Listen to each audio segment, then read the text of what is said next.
Esa mañana, acostada dentro de un ataúd de madera clara, con un rosario entre mis manos y el olor a cera de velas llenando mis pulmones, entendí que a veces hay que fingir tu propia muerte para descubrir quién realmente te ama.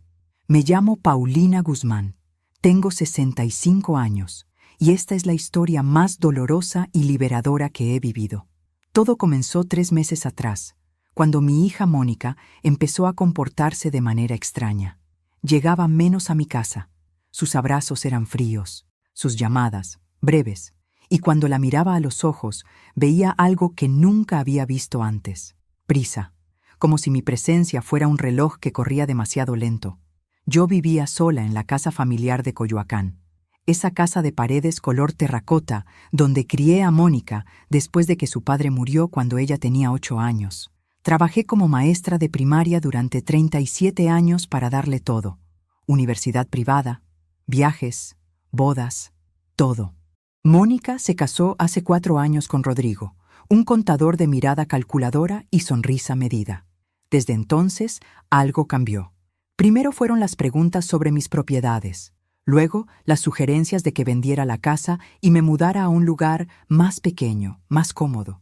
Después, las conversaciones que se interrumpían cuando yo entraba a la sala. Una tarde de septiembre, mientras tomaba café en mi cocina, escuché por accidente una llamada telefónica de Mónica desde el patio. Estaba hablando con Rodrigo. Mamá está bien de salud, Rodrigo. Puede vivir otros 20 años. No podemos esperar tanto. Mi corazón se detuvo. Tranquila, escuché la voz de Rodrigo por el altavoz. Ya encontraremos la forma. Colgaron. Mónica entró a la cocina con una sonrisa y me dijo: ¿Todo bien, mamá? Te ves pálida. No dije nada, pero esa noche, mirando el rosario de perlas que mi madre me dio antes de morir, tomé una decisión. Iba a descubrir la verdad, y para eso tendría que morir. A veces confiamos demasiado en quien no debemos. ¿Tú también te has decepcionado de alguien que amabas? Cuéntame tu historia en los comentarios. Quiero leerte. Hay una fotografía en mi buró que miro cada noche antes de dormir. En ella, Mónica tiene 7 años y lleva puestas esas coletas que yo le hacía cada mañana antes de ir a la escuela. Está abrazándome en el jardín de esta misma casa y ambas reímos con esa risa limpia que solo existe cuando el amor no tiene condiciones. Esos años fueron difíciles, pero también fueron los más hermosos de mi vida. Después de que Ernesto, mi esposo, murió en aquel accidente de tránsito en la carretera a Querétaro, quedé sola con una niña pequeña, una casa con hipoteca y un sueldo de maestra que apenas alcanzaba. Pero nunca le faltó nada a Mónica. Nunca. Recuerdo las mañanas en esta cocina, el olor del café de olla mezclado con el sonido de sus risas mientras me contaba sus sueños. Yo preparaba su lunch mientras ella coloreaba en la mesa. Me decía: «Mami, cuando sea grande voy a cuidarte como tú me cuidas a mí». Los domingos íbamos al mercado de Coyoacán. Comprábamos flores frescas, pan dulce y ese queso oaxaqueño que tanto nos gustaba. Mónica cargaba la bolsa pequeña y yo la grande. Caminábamos tomadas de la mano. Cuando cumplió 15 años, le di la fiesta que siempre soñó. Me endeudé 6 meses, pero valió cada peso cuando vi su cara iluminada con ese vestido color rosa que ella misma eligió. Bailamos el vals y ella me susurró al oído: «Gracias por ser la mejor mamá del mundo». ¿En qué momento perdí a esa niña? ¿En qué momento los abrazos se volvieron obligación y las visitas, trámite? Rodrigo llegó a su vida hace 5 años. Al principio me pareció un buen hombre, educado, trabajador, con planes, pero poco a poco noté cómo la alejaba de mí. Cenas familiares canceladas, navidades en casa de los suegros de Rodrigo, llamadas cada vez más cortas. Y luego comenzaron las preguntas sobre dinero. «Mamá, ¿ya hiciste tu testamento? Mamá, ¿cuánto vale esta casa? Mamá, ¿tienes algún seguro de vida?». Yo las contestaba con el corazón apretado, pensando que era normal que una hija se preocupara por el futuro de su madre. Pero aquella tarde, cuando escuché esa conversación telefónica en mi patio, entendí que no era preocupación. Era impaciencia. Esa noche, sostuve el rosario de perlas de mi madre entre mis dedos y lloré como no lloraba desde el funeral de Ernesto. Mi madre me lo dio 3 días antes de morir. Me dijo: «Paulina, Este rosario ha pasado por 4 generaciones de mujeres fuertes. Cuando lo sostengas, recuerda quién eres. Y yo recordé. Recordé que sobreviví a la pérdida de mi esposo. Recordé que saqué adelante a mi hija sola. Recordé que pagué esta casa con mi trabajo honrado. Y decidí que no iba a permitir que nadie, ni siquiera mi propia hija, me tratara como un estorbo. Al día siguiente, llamé al doctor Mendoza, mi amigo de toda la vida, y le propuse algo que él, al principio, consideró una locura. El doctor Mendoza me miró por encima de sus lentes, como si acabara de decirle que quería volar a la luna. Paulina, ¿estás segura de lo que me estás pidiendo? Estábamos sentados en su consultorio, ese lugar donde él me había atendido durante 20 años, desde la gripe hasta el susto de aquella biopsia que, gracias a Dios, salió benigna. Conocía mi historia completa, sabía del sacrificio que hice por Mónica. Necesito saber la verdad, Roberto, le dije. Necesito ver quién es realmente mi hija cuando cree que ya no estoy. Le conté todo, la conversación que escuché, las visitas cada vez más frías, las preguntas sobre propiedades y testamentos, el cambio en su mirada. Roberto suspiró profundo. «Dame 2 semanas para preparar todo», dijo finalmente. «Pero esto es peligroso, Paulina, no solo emocionalmente. Si algo sale mal, nada saldrá mal», interrumpí. «Solo quiero la verdad, y después de eso, sabré qué hacer». Durante esas 2 semanas, observé a Mónica con otros ojos. Vino a visitarme un miércoles por la tarde. Traía ese perfume caro que Rodrigo le regaló en su cumpleaños. Se sentó en la sala, tomó café, pero sus ojos recorrían la casa como si estuviera haciendo un inventario. «Mamá, ¿no has pensado en vender algunos muebles? Esta casa es muy grande para ti sola». «Me gusta mi casa así», respondí, observándola. «Es que, a tu edad, mamá, tanto espacio, tantas escaleras». Su voz sonaba preocupada, pero sus ojos estaban fríos. «Tengo 65 años, Mónica, no 85. Lo sé, mamá, solo me preocupo por ti».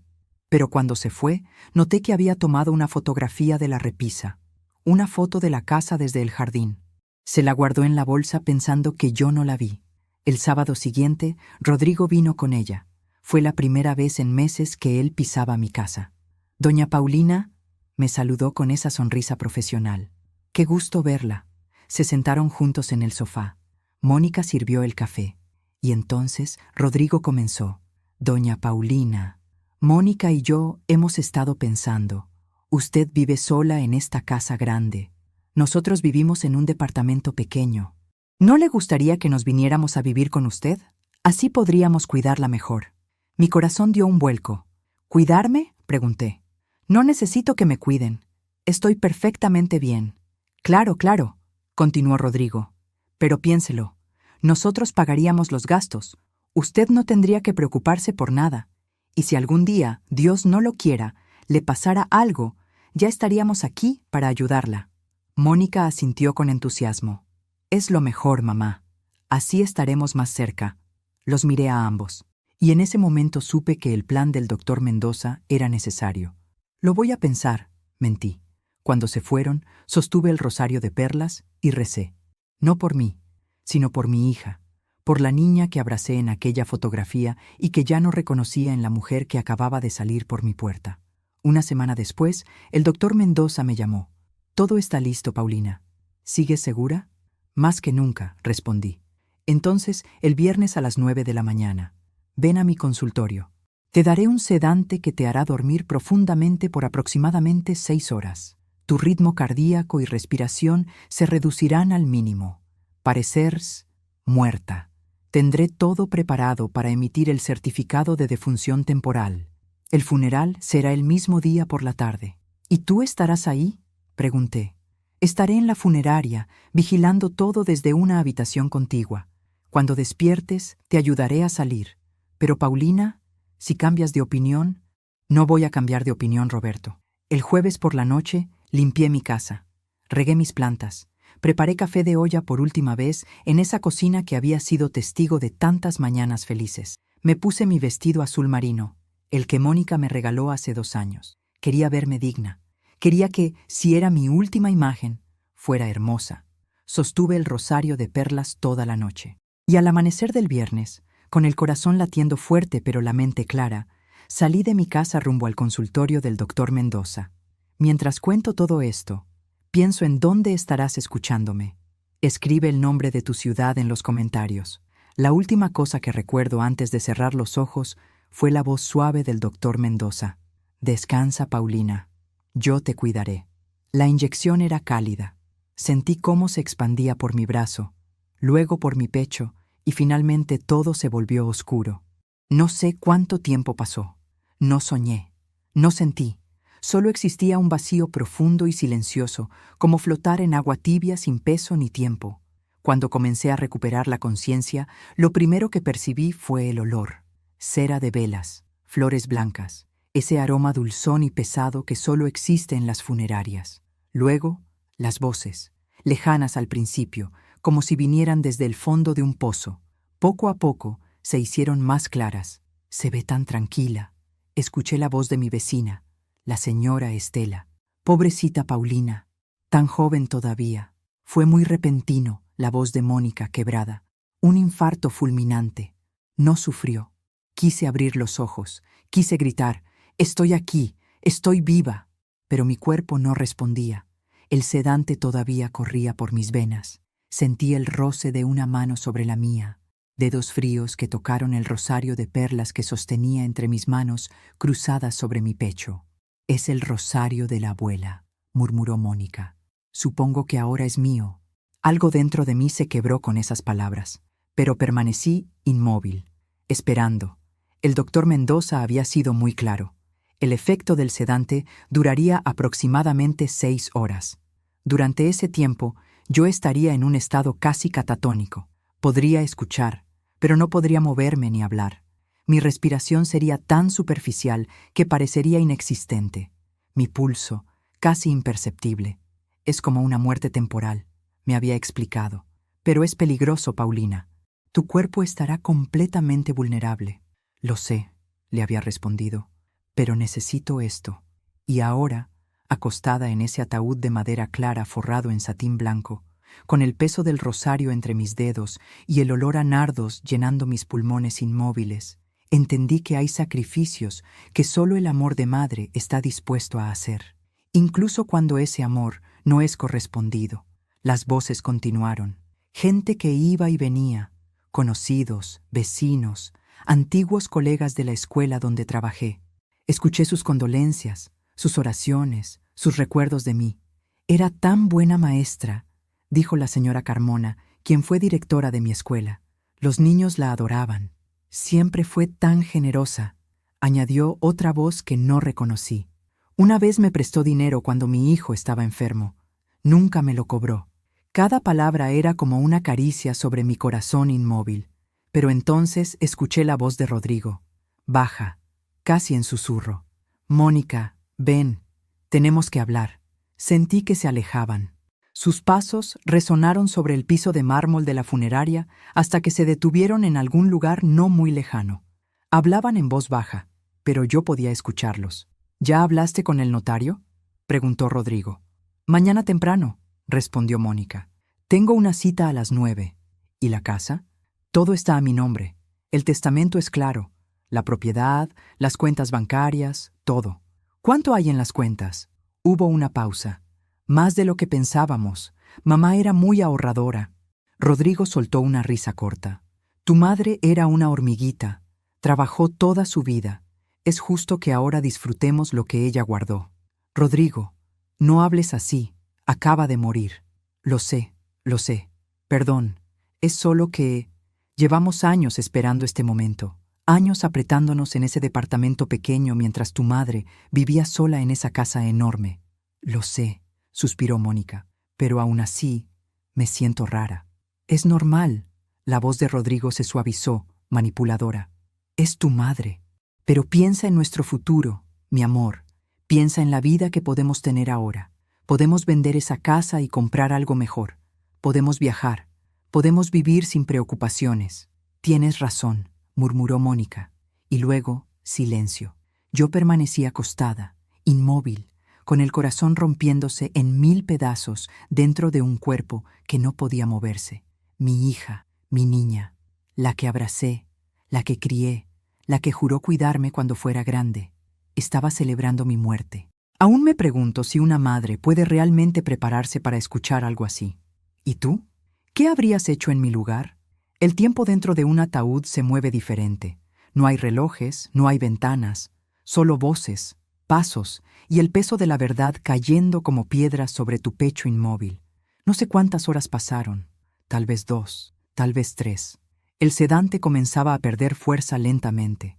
Podía sentir un hormigueo débil en mis dedos, como agujas invisibles despertando mi carne. Más gente llegó. Escuché a mis primas de Puebla, a los maestros de la escuela, al padre Jiménez de la parroquia. Todos rezaron, todos lloraron, todos dijeron cosas hermosas sobre mí, y cada palabra de amor verdadero hacía más dolorosas las palabras que había escuchado de mi propia hija. Entonces llegó Gabriela, mi comadre, la madrina de confirmación de Mónica, la mujer que me había acompañado en los momentos más duros de mi vida. Mónica, mijita, la escuché decir con voz quebrada. No puedo creer que Paulina ya no esté. Éramos como hermanas. Lo sé, madrina, respondió Mónica. Su voz sonaba cansada. Fue muy repentino. ¿Y cómo te sientes, hija? Sé que tú y tu mamá... Gabriela hizo una pausa. Bueno, sé que últimamente habían tenido algunas diferencias. Mi corazón se aceleró dentro de mi pecho inmóvil. ¿Diferencias? ¿Mónica había hablado de mí con otros? Es complicado, madrina, suspiró Mónica. Mamá se había puesto muy difícil, muy controladora, siempre opinando sobre mi vida, sobre mi matrimonio. A veces sentía que no podía respirar. Yo, controladora. Yo, que le di toda la libertad del mundo. Yo, que acepté cada una de sus decisiones sin juzgar. ¿Controladora?, preguntó Gabriela sorprendida. Paulina siempre fue tan... Usted no vivía con ella, madrina, interrumpió Mónica. No veía cómo era en casa, siempre con sus comentarios, sus preguntas. Rodrigo y yo no podíamos hacer nada sin que ella opinara. Mentiras, todo mentiras. Yo apenas los veía una vez al mes. Entiendo, hija, dijo Gabriela, aunque su voz sonaba dudosa. Pero ahora debes descansar. Tu mamá ya está en paz. Sí, murmuró Mónica. Finalmente, en paz. Esas palabras, finalmente en paz. Como si mi vida hubiera sido una carga que por fin se levantaba. Gabriela se acercó a mi ataúd. Sentí su mano sobre mi frente, suave y cálida. Descansa, comadre, susurró. Fuiste la mejor amiga que alguien pudo tener. Y la mejor madre. No importa lo que digan. Quise llorar, pero las lágrimas no podían salir de mis ojos cerrados. Después Gabriela se fue, y la funeraria quedó más silenciosa. Era media tarde, según escuché que alguien mencionó. El velorio continuaría hasta las 6, y luego vendría la misa de cuerpo presente en la iglesia. Fue entonces cuando escuché pasos acercándose. 2 personas, Mónica y una voz de mujer que reconocí de inmediato. Laura, mi nuera, la esposa de Rodrigo. Espera, no, Laura es la hermana de Rodrigo, su cuñada, no su... Mi mente confundida por el sedante tardó un momento en procesar, pero entonces lo entendí.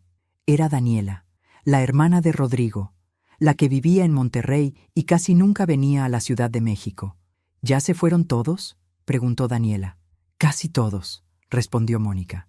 Es un buen momento para hablar. ¿Hablaste con el abogado de tu mamá? Sí, esta mañana, antes de venir. Todo está en orden. El testamento está a mi nombre. La casa, las cuentas, todo. ¿Y cuánto es todo? Mónica bajó la voz. La casa vale alrededor de 6 millones de pesos. Las cuentas bancarias tienen otro 1,5 millones. Y hay algunos bonos de inversión que mi mamá tenía desde hace años. En total, estamos hablando de casi 8 millones. Daniela soltó un silbido bajo. Rodrigo tenía razón. Tu mamá era rica. No era rica, se defendió Mónica. Solo ahorrativa. Como sea. El punto es que ahora tienes 8 millones de pesos. ¿Cuándo vas a vender la casa? No sé. Pronto. Tal vez en un mes. ¿Y van a comprar otra? Rodrigo quiere comprar un departamento nuevo en Santa Fe, de esos modernos, con gimnasio y alberca. Suena bien. ¿Y qué vas a hacer con los muebles de tu mamá? Hay algunas cosas antiguas que valen dinero. Lo sé. Ya contraté a un valuador. Va a venir la próxima semana. Daniela se rió. Eres muy eficiente, cuñada.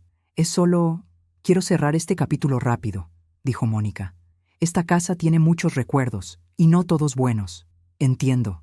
Bueno, si necesitas ayuda con algo, avísame. Rodrigo es mi hermano favorito, y si él es feliz, yo soy feliz. Gracias, Daniela. Se alejaron. Sus tacones resonaron sobre el mármol hasta desaparecer, y yo permanecí ahí, inmóvil, escuchando cómo mi hija repartía los pedazos de mi vida como si fueran artículos de una tienda de segunda mano. El rosario de perlas pesaba entre mis manos. Podía sentirlo ahora con más claridad. El sedante estaba perdiendo efecto. Pronto podría moverme. Pronto tendría que decidir qué hacer. Pero antes de eso, necesitaba escuchar una cosa más. Necesitaba estar completamente segura. Y esa confirmación final llegó media hora después, cuando la funeraria quedó vacía por un momento. Solo Mónica y Rodrigo permanecieron cerca de mi ataúd. ¿Crees que sospechó algo?, preguntó Rodrigo en voz baja. ¿Quién? ¿Mi mamá? Mónica sonó confundida. Sí, antes de morir. ¿Crees que se dio cuenta de que ya no la queríamos cerca? Hubo un silencio largo. Un silencio que dolió más que cualquier palabra. No lo sé, finalmente respondió Mónica. Pero si lo sabía, ya no importa. Ya no importa. Esas 3 palabras resonaron dentro de mi cabeza como campanas funerarias. Mi vida, mis sacrificios, mi amor incondicional, ya no importaban. El hormigueo en mis dedos se hacía más fuerte. Podía sentir el terciopelo del interior del ataúd bajo mis manos. Podía controlar mi respiración, aunque seguía manteniéndola lenta y superficial. El doctor Mendoza me había advertido: cuando comiences a despertar, mantén la calma, no te muevas bruscamente, espera el momento correcto. ¿Y cuál era el momento correcto para resucitar de entre los muertos? Escuché que alguien más entraba a la sala. Pasos pesados, masculinos. «Ya está todo listo», dijo una voz desconocida. «La carroza fúnebre llegará en 20 minutos para trasladar el cuerpo a la iglesia». «Gracias», respondió Rodrigo. El cuerpo. Así me llamaban ahora. Ya no era Paulina. No era mamá. No era la mujer que los había recibido en su casa con café caliente y pan dulce. Era simplemente el cuerpo. «¿Dónde está tu mamá?», escuché la voz de una mujer mayor. Reconocí a la tía Remedios, hermana de mi difunto esposo Ernesto. «En el baño, tía», respondió Mónica. «Ya regresa». «Pobrecita mi Paulina», dijo la tía Remedios, y sentí su mano temblorosa tocar mi mejilla. Era tan buena persona, tan trabajadora. Cuando mi Ernesto murió, ella se quedó sola con la niña y nunca se quejó. Nunca pidió ayuda. Tan orgullosa, tan fuerte. «Sí, tía», murmuró Mónica con voz plana. «¿Y tú, mijita? ¿Cómo vas a estar? Sé que ustedes dos tuvieron sus diferencias últimamente, pero una madre siempre es una madre». «Voy a estar bien, tía. No se preocupe. Es que me contaron que no se hablaban mucho, que apenas venías a visitarla. Es que yo tengo mi vida, tía. Mi esposo, mi casa. Mamá lo entendía». «¿Lo entendía?». La voz de la tía Remedios se quebró. «Ay, Mónica, tu mamá nunca se quejaba, pero yo la veía.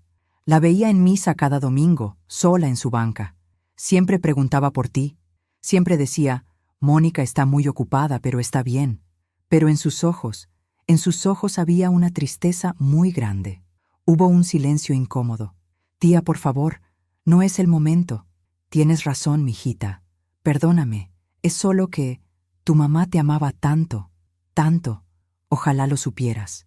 Los pasos de la tía Remedios se alejaron lentamente, y entonces escuché algo que me partió el alma. Mónica sollozó, un sollozo corto, ahogado, como si estuviera tratando de contenerlo. «¿Estás bien?», preguntó Rodrigo. «Sí, es solo...». La tía Remedios siempre fue muy dramática. «Lo sé, no le hagas caso. Tu mamá tuvo una buena vida, y tú fuiste una buena hija». «¿Tú crees?». «Claro que sí.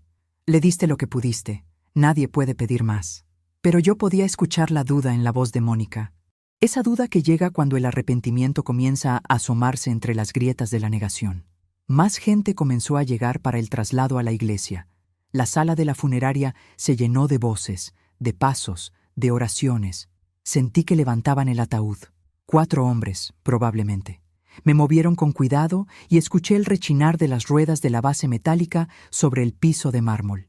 Aire fresco golpeó mi cara cuando salimos al exterior. Olía a lluvia reciente, a tierra mojada. Era tarde. El sol de noviembre debía estar bajando ya. Me subieron a la carroza fúnebre. Escuché el motor arrancando.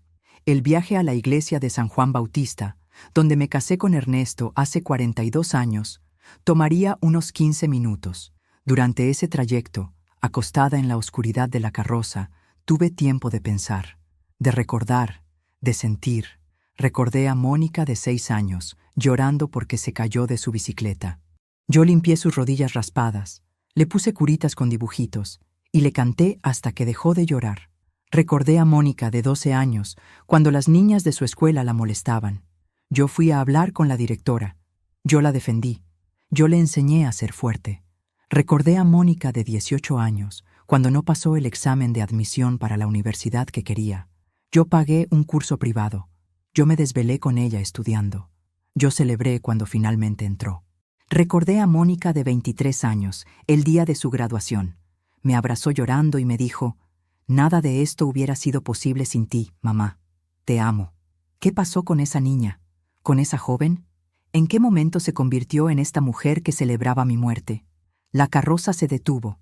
Habíamos llegado a la iglesia. Escuché las puertas abrirse. Sentí el aire frío de la tarde. Las campanadas de la iglesia sonaban lentas, graves, anunciando un funeral. Me bajaron del vehículo. Los hombres cargaron mi ataúd por el pasillo central de la iglesia. Reconocí el eco de ese espacio sagrado. Las bancas de madera, el olor a incienso, el sonido de los pasos multiplicándose contra los muros de piedra. Me colocaron frente al altar. El padre Jiménez comenzó a hablar. «Hermanos, nos reunimos hoy para despedir a nuestra querida hermana Paulina Guzmán». Su voz era suave, paternal. Habló de mi vida, de mi trabajo como maestra, de mi dedicación a la parroquia, de mi fe. Paulina era una mujer de oración, continuó. Cada domingo la veíamos aquí, en la tercera banca del lado derecho, con su rosario de perlas entre las manos. Ese rosario que perteneció a su madre, a su abuela, a generaciones de mujeres fuertes y piadosas. Sentí el peso del rosario entre mis dedos. Ya podía moverlos ligeramente. El sedante casi había desaparecido por completo. Paulina conocía el dolor, dijo el padre Jiménez. Perdió a su esposo joven, crió a su hija sola. Trabajó incansablemente, pero nunca perdió la fe, nunca perdió la esperanza y nunca, nunca perdió el amor. Sus palabras eran hermosas, pero sonaban como un epitafio para una vida que todavía latía dentro de este ataúd. La misa continuó. Cantos, oraciones, la comunión. Y entonces llegó el momento que el doctor Mendoza me había advertido que sería el más difícil, el último adiós. «Ahora», dijo el padre Jiménez, «invitamos a la familia y amigos a acercarse para dar el último adiós a Paulina». Uno por uno, escuché a las personas acercarse. Algunas lloraban, otras rezaban. Algunas tocaban mi mano, otras dejaban flores. La señora Estela, mi vecina de 30 años, sollozó. «Gracias por cada café que compartimos, Paulina. Gracias por cada consejo. Descansa, amiga». El profesor Ramírez, mi colega de la escuela. «Fuiste la mejor maestra que conocí. Los niños te recordarán siempre». Gabriela, mi comadre. «Perdóname si no supe ayudarte cuando lo necesitabas. Te quise como a una hermana». «Hasta siempre, comadre». Cada despedida era real, cada llanto, sincero, cada palabra, desde el corazón. Y entonces llegó el turno de Mónica. Sentí sus pasos acercarse, lentos, vacilantes. Se detuvo junto a mi ataúd. Hubo un silencio largo. Luego su voz, baja, temblorosa. «Mamá, yo...». No pudo continuar. Lloró, pero no como lloraron los demás. Lloró con ese llanto entrecortado de quien carga culpa. «Perdóname», susurró finalmente, tan bajo que probablemente nadie más la escuchó. «Perdóname por no ser la hija que merecías». Mi corazón dio un vuelco.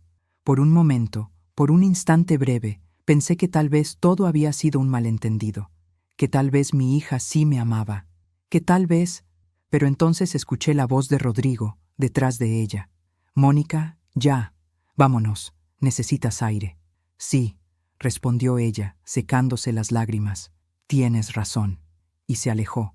Se alejó de mi ataúd. Se alejó de su última oportunidad de decirme la verdad. Se alejó envuelta en sus mentiras y su culpa. El padre Jiménez dio la bendición final. Que el Señor acoja a Paulina en su reino. Amén. Amén, respondieron todos. Ahora, continuó el padre, la familia ha decidido que habrá un momento privado antes del cierre del ataúd. Pedimos a todos los presentes que salgan de la iglesia. La familia se despedirá en privado. Escuché el murmullo de la gente levantándose, los pasos alejándose, las puertas de la iglesia abriéndose y cerrándose, el eco desvaneciéndose. Y entonces, silencio. Solo quedábamos Mónica, Rodrigo y yo. Esperé. Mi corazón latía tan fuerte que temí que lo escucharan. Mis dedos se cerraron con más fuerza alrededor del rosario de perlas. ¿Ya se fueron todos?, preguntó Mónica. Sí, respondió Rodrigo. Ya podemos hablar. Pasos acercándose. Se pararon justo junto a mi ataúd. No puedo creer que finalmente pasó, dijo Mónica. Su voz ya no temblaba. Sonaba aliviada. Lo sé, respondió Rodrigo. Pensé que tu mamá viviría 100 años. Yo también. Pero mira, aquí estamos, repitió Rodrigo. Y luego, con una frialdad que me heló la sangre, finalmente libres de esta vieja. Mónica no respondió de inmediato, pero tampoco lo contradijo. Ahora todo es nuestro, continuó Rodrigo. La casa, el dinero, todo. Podemos empezar la vida que siempre quisimos. Sí, murmuró Mónica. Todo es nuestro. Esas fueron las palabras exactas que el doctor Mendoza me había dicho que escucharía si mis sospechas eran ciertas. Las palabras que confirmaban todo. Mi hija no me amaba. Mi hija había estado esperando mi muerte. Mi hija me veía como un obstáculo, no como una madre. Sentí una rabia ardiente subiendo desde mi estómago hasta mi garganta. Una furia justa y necesaria, pero también sentí algo más profundo y poderoso. Sentí claridad. El doctor Mendoza me había preparado para este momento. Cuando escuches lo que necesitas escuchar, me dijo, cuando tengas la confirmación, entonces podrás actuar. Pero recuerda, Paulina, lo que hagas en ese momento definirá todo. Puedes quedarte callada y dejar que crean que ganaron, o puedes levantarte y mostrarles quién eres realmente. Abrí los ojos. Lentamente, como si despertara de un sueño profundo, abrí los ojos y miré el techo de la iglesia de San Juan Bautista, las vigas de madera, el crucifijo, las velas. Todavía no se habían dado cuenta. Respiré hondo. Mis pulmones se llenaron de aire fresco y limpio. Luego, con movimientos lentos pero deliberados, me senté en el ataúd. El satín blanco crujió bajo mi peso. El rosario de perlas tintineó entre mis manos. Giré mi cabeza hacia la izquierda, y ahí estaban, Mónica y Rodrigo, de pie junto a mi ataúd, con los ojos abiertos como platos y las bocas abiertas en una expresión de horror absoluto. «Hola, hija», dije con voz tranquila. «Creo que necesitamos hablar». El grito de Mónica resonó por toda la iglesia. Un grito agudo, primitivo, de terror puro. Rodrigo tropezó hacia atrás y cayó sobre las bancas, con el rostro blanco como el papel. Y yo, Paulina Guzmán, de 65 años de edad, me incorporé completamente dentro de mi propio ataúd y los miré con la dignidad de una mujer que acababa de resucitar para reclamar su vida.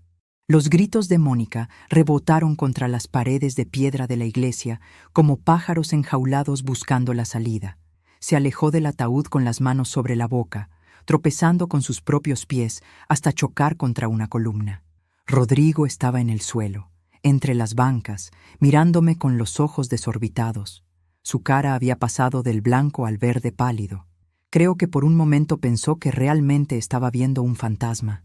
Yo permanecí sentada en el ataúd, con mi vestido azul marino perfectamente acomodado, el rosario de perlas colgando de mi mano derecha y una calma que ni yo misma sabía que poseía. «Mónica», dije con voz firme, «deja de gritar. No soy un fantasma. Estoy viva». Ella sacudió la cabeza violentamente, como si tratara de despertar de una pesadilla. «No, esto no está pasando. Esto no puede estar pasando». «Pero está pasando», respondí, «y creo que sabes por qué». Rodrigo se levantó del suelo, aferrándose a la banca. Sus manos temblaban. Doña Paulina, usted estaba muerta. El doctor Mendoza firmó el certificado de defunción. Nosotros la vimos, la tocamos. Sedantes, dije simplemente. El doctor Mendoza es mi amigo desde hace 20 años. Me ayudó a fingir mi muerte. ¿Fingir? La voz de Mónica se quebró entre el terror y la confusión. ¿Por qué harías algo así? Me tomé mi tiempo para responder. Pasé las piernas por el borde del ataúd y bajé lentamente, con cuidado. Mis rodillas crujieron un poco después de tantas horas inmóvil, pero me mantuve firme. Me paré frente a ellos, a solo 3 metros de distancia. ¿Por qué? Repetí su pregunta. Porque hace 3 meses escuché una conversación telefónica en mi patio. Tu conversación con Rodrigo, Mónica, donde dijiste que yo podía vivir otros 20 años y que no podían esperar tanto. Mónica se puso aún más pálida. Abrió la boca pero no salió ningún sonido. Porque, continué, durante estos últimos meses te vi cambiar. Te vi mirando mi casa como si fuera tuya. Te vi tomando fotos. Te vi inventando historias sobre mí siendo controladora y difícil, cuando tú sabes, Mónica, tú sabes que eso es mentira. Mamá, yo no he terminado. Mi voz se elevó ligeramente, llenando el espacio vacío de la iglesia, porque necesitaba saber si mis sospechas eran ciertas o si solo era mi imaginación. Necesitaba saber si mi única hija, la niña que cargué en mis brazos, que crié sola después de que su padre murió, la niña a quien le di absolutamente todo, necesitaba saber si realmente deseaba mi muerte. Las lágrimas comenzaron a correr por las mejillas de Mónica, pero no dijo nada. Y ahora lo sé, dije, sosteniendo el rosario con más fuerza, porque he estado consciente durante las últimas 3 horas. Escuché cada palabra, cada conversación, cada mentira. Rodrigo trató de hablar. Doña Paulina, ¿no es lo que parece? ¿No es lo que parece? Lo interrumpí. Escuché a Daniela y a Mónica hablar sobre cuánto vale mi casa. 8 millones de pesos, ¿verdad? Escuché cómo ya contrataste un valuador para mis muebles, Mónica. Escuché tus planes de vender mi casa en un mes, de comprar un departamento nuevo en Santa Fe, de cerrar este capítulo rápido. Mónica sollozó. Mamá, por favor. Pero lo peor, mi voz tembló por primera vez. Lo peor no fue escuchar tus planes. Lo peor fue escuchar tu alivio, escuchar cómo te sentías liberada, escuchar a tu esposo decir, hice una pausa, respiré profundo, escuchar a tu esposo decir, finalmente libres de esta vieja, y que tú no dijiste nada. Nada, Mónica. No lo contradijiste, no me defendiste, solo dijiste, ahora todo es nuestro. El silencio que siguió fue ensordecedor. Solo se escuchaba el llanto ahogado de Mónica y la respiración agitada de Rodrigo. Caminé lentamente hacia el altar. Me giré y los enfrenté desde ahí. La figura del Cristo crucificado estaba detrás de mí, testigo silencioso de esta confrontación. 37 años, dije. 37 años trabajé como maestra para darte todo. Cuando tu padre murió, tenías 8 años. Yo tenía 28. Era joven. Podría haberme vuelto a casar. Tuve oportunidades. El señor García, el director de la escuela, me propuso matrimonio 2 veces, pero no lo hice. ¿Sabes por qué? Porque no quería que ningún hombre te hiciera sentir que no eras la prioridad, porque tú eras mi prioridad, siempre. Mónica se había dejado caer en una banca, llorando con las manos cubriendo su cara. Trabajé dobles turnos dando clases particulares para pagarte la universidad privada que querías. Vendí las joyas de mi madre, menos este rosario, para pagar tu fiesta de 15 años. Me quedé sin vacaciones durante 10 años para ahorrarte cada peso que necesitabas. Caminé hacia ella lentamente. Y nunca te pedí nada a cambio. Nunca te pedí que me cuidaras. Nunca te pedí que vivieras conmigo. Nunca te pedí dinero. Solo quería tu amor, Mónica. Solo quería que me visitaras de vez en cuando, que tomaras café conmigo, que me llamaras para contarme tu día. Eso era todo. Me detuve frente a ella, pero ni siquiera eso te nació darme. Mónica levantó la cara. Sus ojos estaban rojos, hinchados. Mamá, perdóname. Por favor, perdóname. Yo no sé qué me pasó. Rodrigo y yo estábamos estresados con el dinero, con las deudas, y él comenzó a decir cosas, y yo... ¿Y tú qué? Pregunté. ¿Y tú simplemente olvidaste quién era yo? ¿Olvidaste todo lo que hice por ti? No, mamá, no olvidé nada.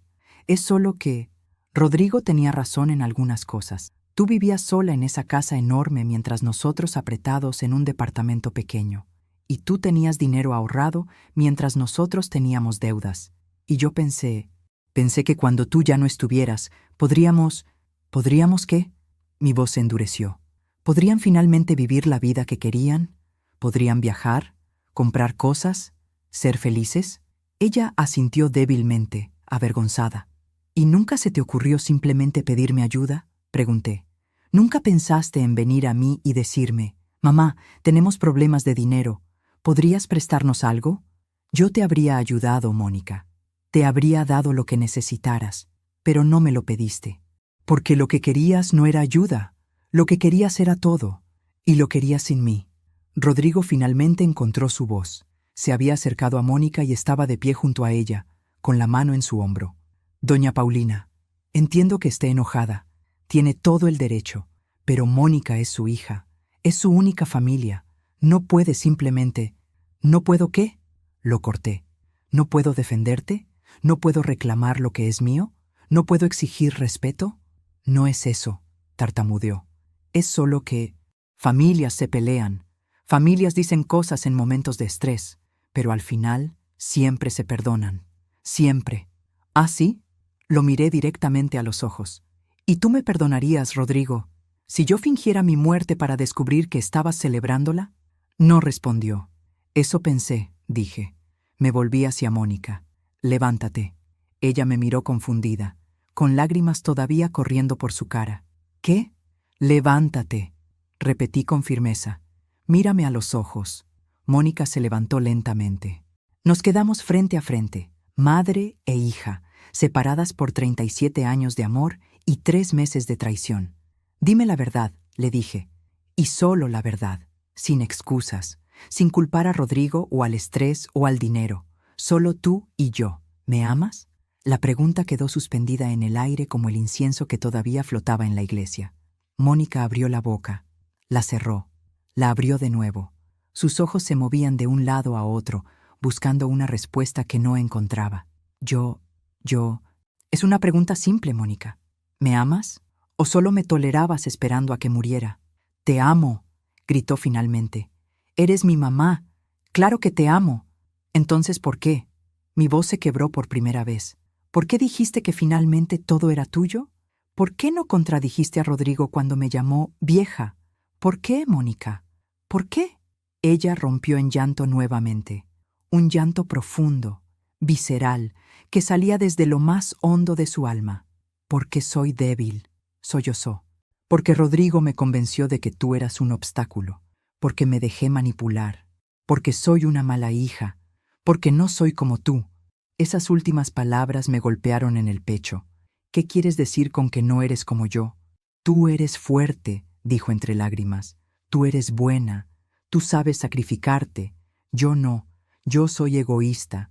Yo quiero cosas. Yo me canso de esperar. Yo no heredé nada de ti excepto tu cara, mamá. Por dentro soy diferente. Y me odio por eso. Por un momento, solo por un momento, sentí lástima por ella. Vi a la niña confundida, que no sabía cómo ser mujer. Vi a la joven insegura que se casó con el hombre equivocado. Vi a la hija que nunca aprendió a amar sin condiciones, porque nunca tuvo que hacerlo. Porque yo siempre la amé incondicionalmente.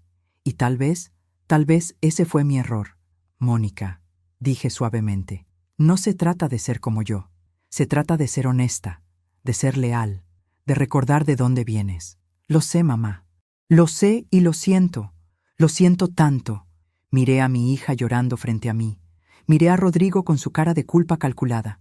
Miré el rosario de perlas en mi mano, el mismo que 4 generaciones de mujeres habían sostenido en momentos de dolor y decisión. Y supe lo que tenía que hacer. Los perdono, dije. Mónica levantó la cara, sorprendida. ¿Qué? Los perdono, repetí. Porque eso es lo que hace una madre. Porque eso es lo que hace una mujer de fe. Los perdono. Mónica intentó abrazarme. Mamá, gracias, gracias, te prometo que... Levanté la mano, deteniéndola. Pero perdonar no significa olvidar, y no significa permitir. La confusión volvió a su rostro. Voy a cambiar mi testamento, dije con claridad. Esta casa que tanto desean no será suya cuando yo muera. La voy a donar a una fundación que ayuda a maestras viudas y madres solteras, mujeres como yo, que lucharon solas. Mamá, no. El grito de Mónica resonó en la iglesia. El dinero en mis cuentas, continué sin inmutarme, será donado a la escuela donde trabajé, para becas, para niños que necesitan oportunidades, como yo necesité dárselas a ti. No puedes hacer eso. Esta vez fue Rodrigo quien gritó. Esa es su herencia, es su derecho. No, lo corregí firmemente. La herencia es un regalo, no un derecho, y uno solo regala a quien aprecia el regalo. Pero mamá, Mónica se aferró a mi brazo. Somos familia, soy tu hija. La miré. Realmente la miré. Y vi a una mujer que recién ahora entendía lo que había perdido. Eres mi hija, concordé. Y por eso te voy a dejar algo. Sus ojos se iluminaron con esperanza. Te voy a dejar el rosario de perlas de tu abuela. El silencio fue absoluto. ¿Qué? Susurró. Este rosario, lo levanté entre nosotras, ha pasado por 4 generaciones de mujeres fuertes, mujeres que amaron sin condiciones, mujeres que se sacrificaron, mujeres que nunca midieron su amor en pesos y centavos. Coloqué el rosario en sus manos temblorosas. Quiero que lo tengas, dije. Quiero que cada vez que lo veas, recuerdes esta noche. Quiero que recuerdes que tu madre te amó tanto que fingió su propia muerte para darte una lección. Y quiero que cuando seas vieja, cuando tu cuerpo esté cansado y tu tiempo se acabe, recuerdes que el amor verdadero no espera la muerte. El amor verdadero vive cada día. Mónica miró el rosario en sus manos como si quemara. Mamá, por favor, no hagas esto. Podemos arreglarlo. Puedo cambiar. Voy a cambiar. Lo sé, dije, y espero que lo hagas, pero no por la herencia, no por el dinero, sino porque es lo correcto. Me giré hacia Rodrigo. ¿Y tú? Tú metiste veneno en la cabeza de mi hija. La convenciste de que yo era un obstáculo. Tú la alejaste de mí. Yo solo... comenzó, pero lo interrumpí. No me des excusas. No quiero escucharlas. Solo quiero que sepas algo. Fracasaste. Pensaste que ganarías una casa y dinero, pero perdiste algo mucho más valioso. Perdiste mi respeto. Y perdiste la oportunidad de conocer a una mujer que te habría amado como a un hijo si me lo hubieras permitido. Sus ojos se llenaron de lágrimas. No sé si de arrepentimiento o de frustración por la fortuna perdida. Me alejé de ambos, caminando lentamente hacia la puerta lateral de la iglesia. Mi cuerpo todavía estaba débil por el sedante, pero mi espíritu nunca había estado más fuerte. ¿A dónde vas?, preguntó Mónica con voz quebrada. A vivir, respondí sin voltear. A vivir el resto de mis días con la conciencia tranquila y la dignidad intacta. Pero mamá, ¿no puedes dejarnos así? Me detuve. Giré la cabeza ligeramente, sin mirarlos completamente. ¿Así cómo, Mónica? ¿Vivos, con una oportunidad de redimirse?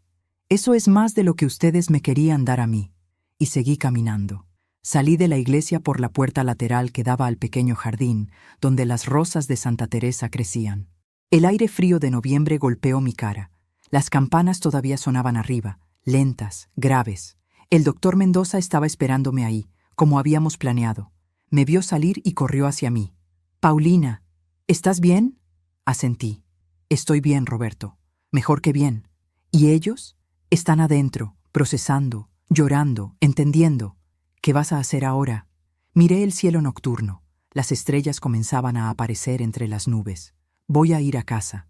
Voy a dormir en mi cama. Voy a despertar mañana y voy a vivir cada día que me quede como una mujer libre». ¿Y Mónica? Mónica tiene una decisión que tomar, dije.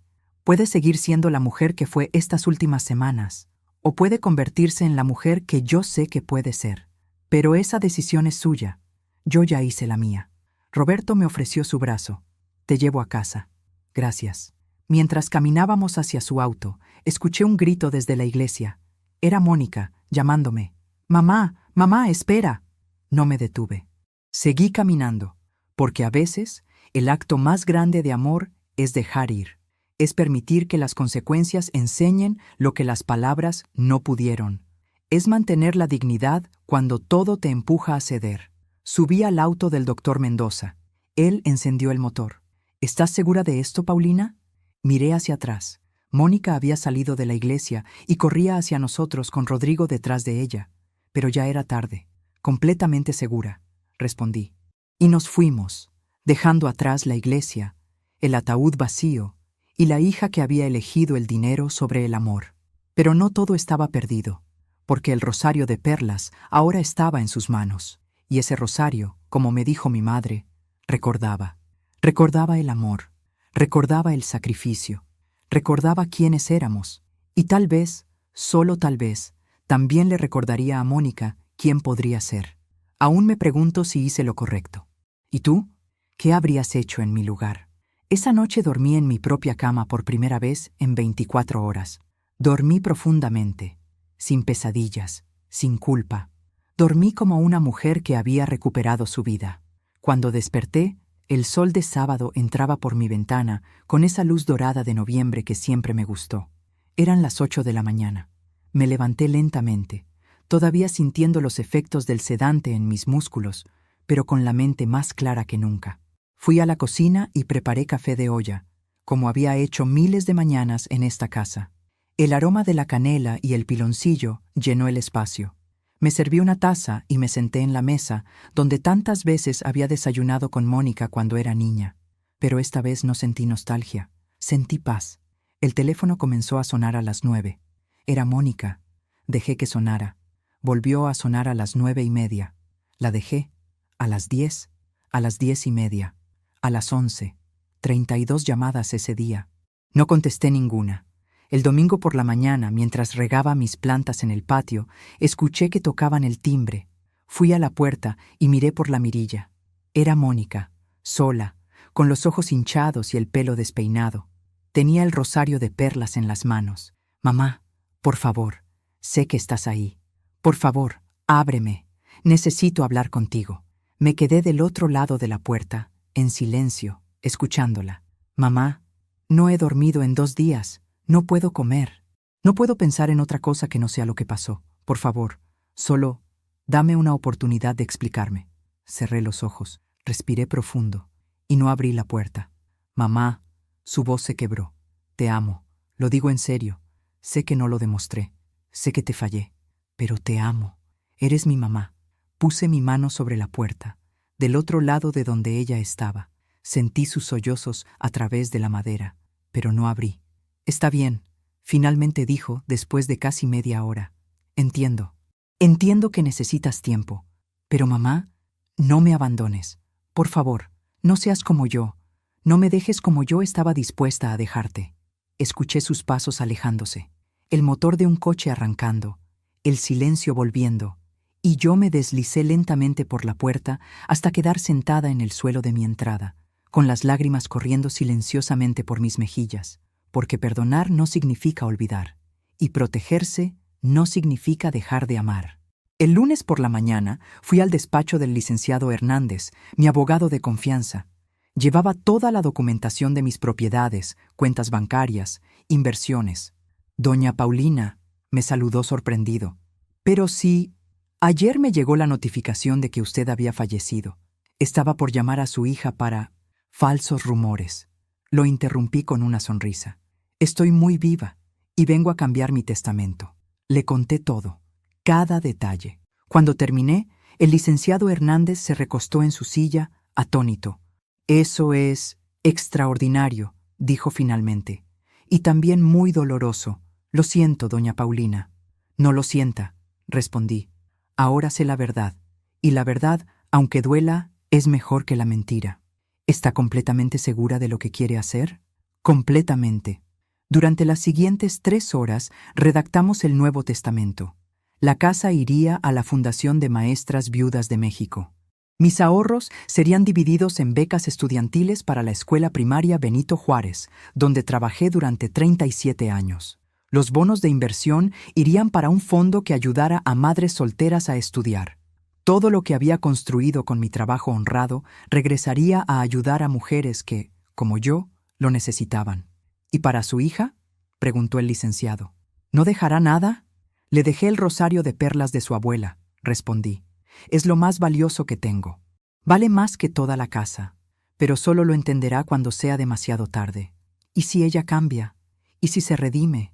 Si se redime, dije lentamente, lo hará porque es lo correcto, no porque espere una herencia. Y si lo hace, entonces no necesitará mi dinero, necesitará mi perdón. Y ese perdón, ese sí se lo puedo dar. El licenciado asintió. Es usted una mujer muy sabia, doña Paulina. No soy sabia, lo corregí. Solo estoy cansada de ser ingenua. Firmamos los papeles. Todo quedó registrado legalmente. Me sentí más ligera cuando salí de ese despacho, como si hubiera dejado un peso que no sabía que cargaba. Esa misma tarde fui al banco. Retiré 20,000 pesos en efectivo. Luego fui al mercado de Coyoacán, ese donde solía ir con Mónica los domingos cuando era niña. Compré flores frescas, rosas rojas, alcatraces blancos, margaritas amarillas. Compré pan dulce en la panadería de Don Fermín. Compré queso oaxaqueño, mole negro, chocolate de Oaxaca, todo lo que me gustaba y que no había comprado en meses. Caminé por el mercado con mis bolsas, respirando los olores, escuchando los gritos de los vendedores, sintiendo la vida pulsando a mi alrededor. Y por primera vez en mucho tiempo, me sentí joven. No joven como en mi juventud física, sino joven en espíritu, libre, renacida. Cuando llegué a casa, arreglé las flores en jarrones por toda la casa, preparé mole para mí sola. Puse música de Chabela Vargas en el viejo tocadiscos que Ernesto me regaló hace 40 años. Y bailé. Bailé sola en mi sala, con mi vestido sencillo, con mis pies descalzos sobre el piso de madera, con las lágrimas y la risa mezclándose en mi cara. Bailé porque estaba viva.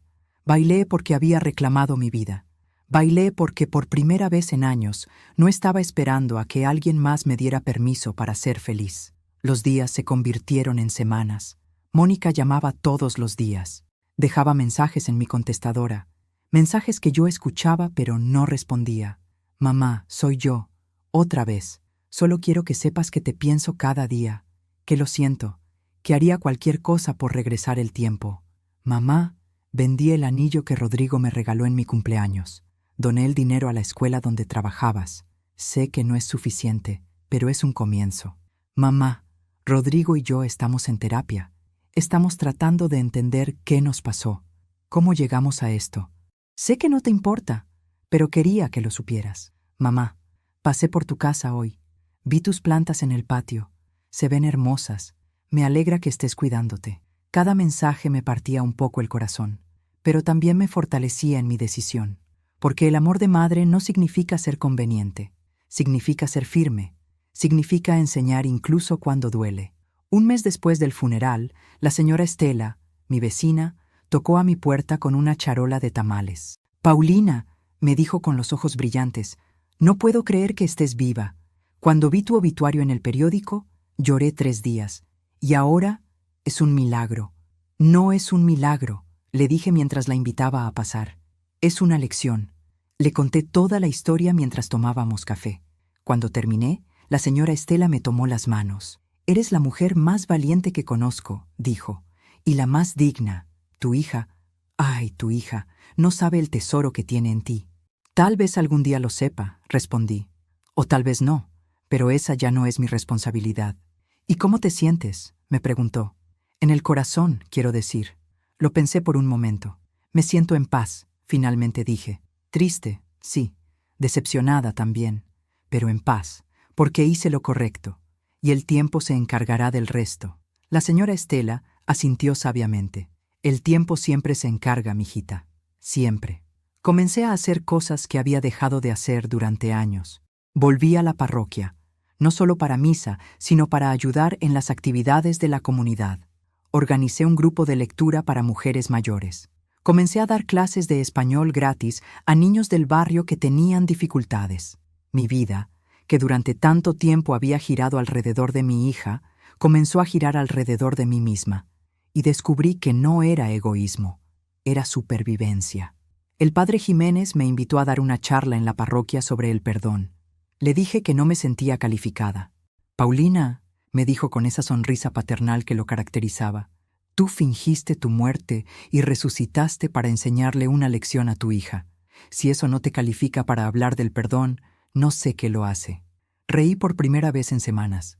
Cuando lo pones así, di la charla un domingo por la tarde. Había unas 50 personas en el salón parroquial. Les conté mi historia. No todos los detalles, pero sí lo esencial. Les hablé sobre cómo a veces amamos tanto que nos olvidamos de amarnos a nosotros mismos. Sobre cómo el sacrificio es noble, pero el martirio no. Sobre cómo perdonar no significa permitir. Cuando terminé, una mujer mayor se me acercó con lágrimas en los ojos. Gracias, me dijo. Mi hija me trata como si fuera una carga. Yo siempre pienso que es mi culpa, que hice algo mal, pero después de escucharte, creo que necesito hacer lo que tú hiciste. Necesito reclamar mi dignidad. La abracé. No necesitas fingir tu muerte, le dije suavemente. Solo necesitas vivir tu vida como si importara, porque importa.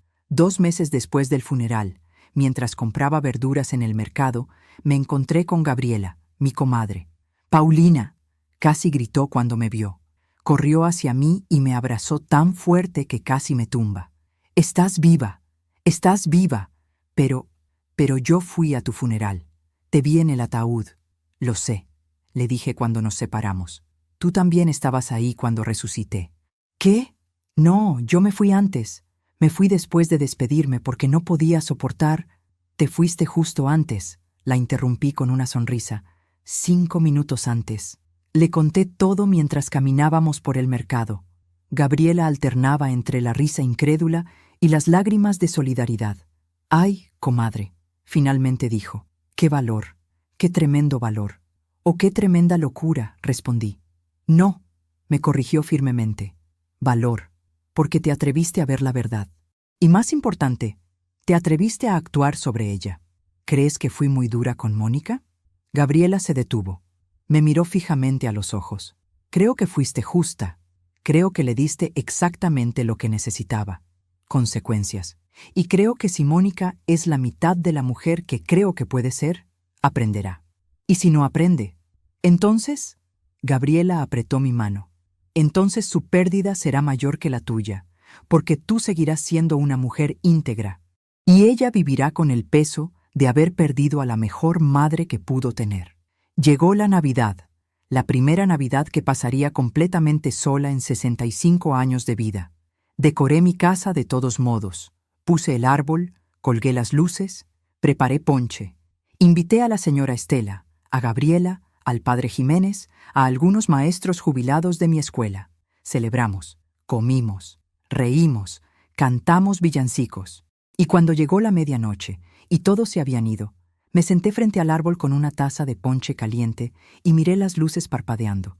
No había regalos bajo el árbol.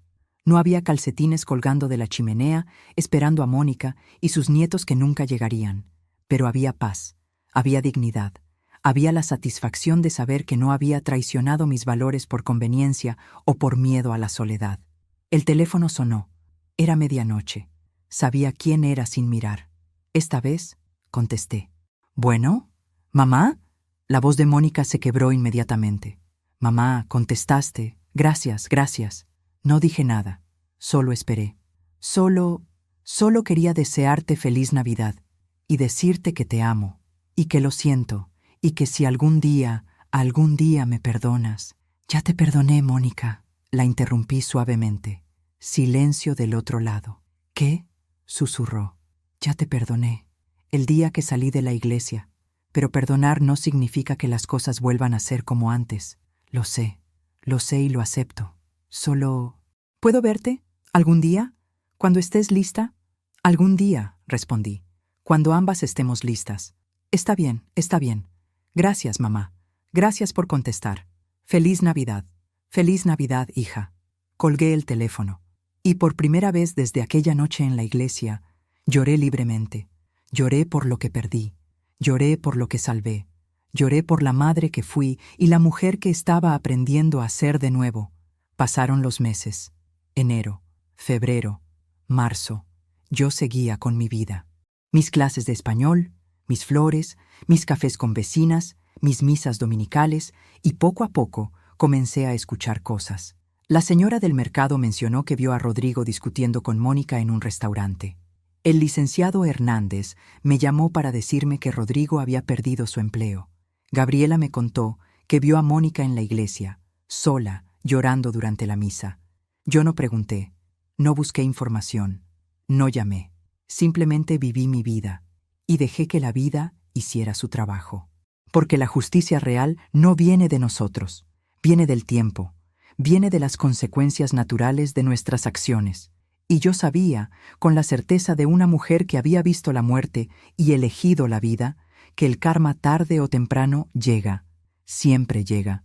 Una tarde de abril, mientras tomaba café en mi patio, el rosario de perlas que le había dado a Mónica apareció en mi mente.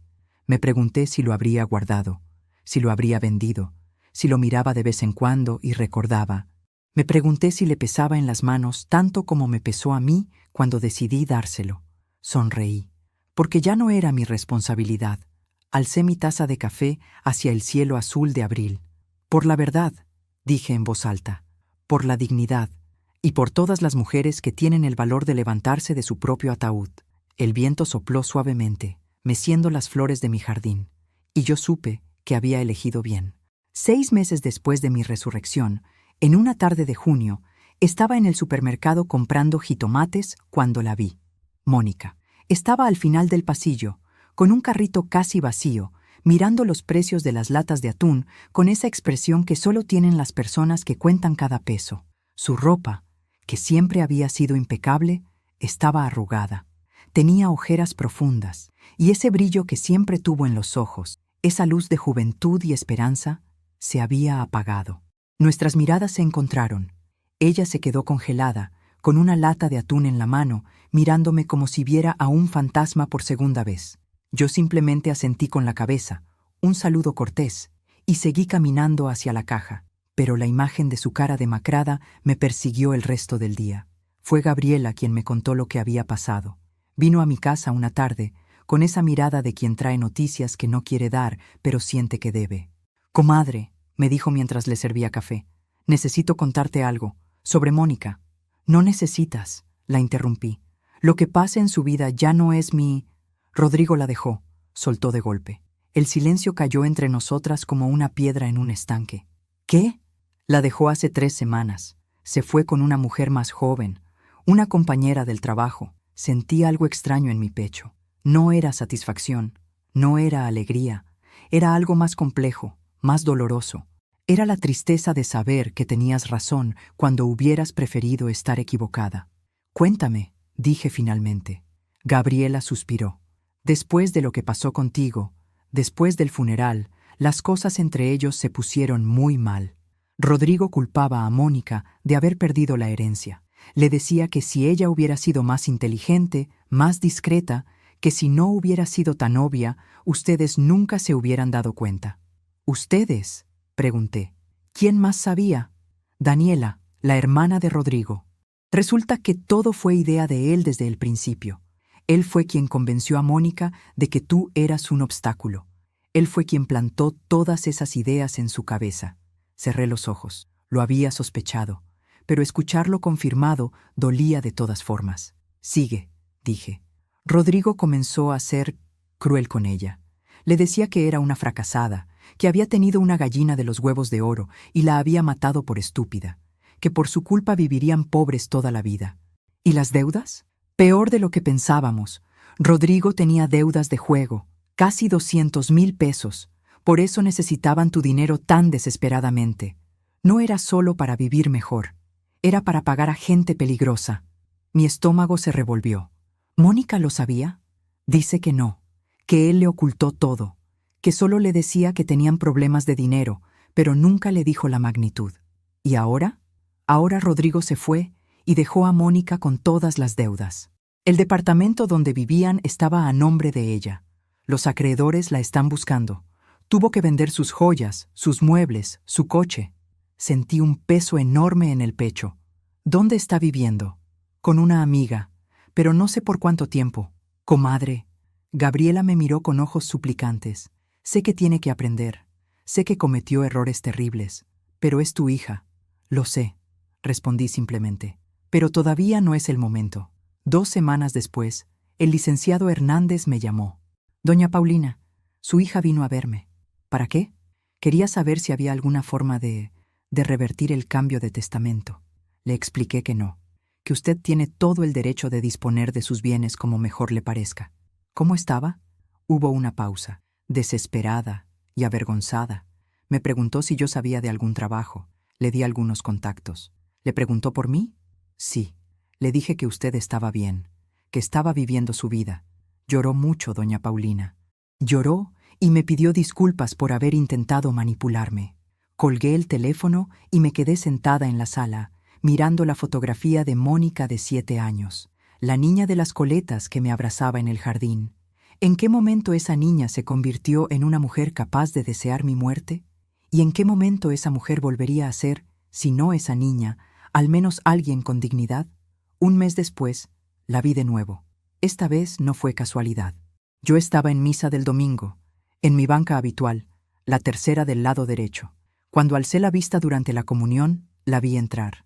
Estaba al fondo de la iglesia, como si no se atreviera a acercarse más. Llevaba el rosario de perlas en las manos. El padre Jiménez la vio también.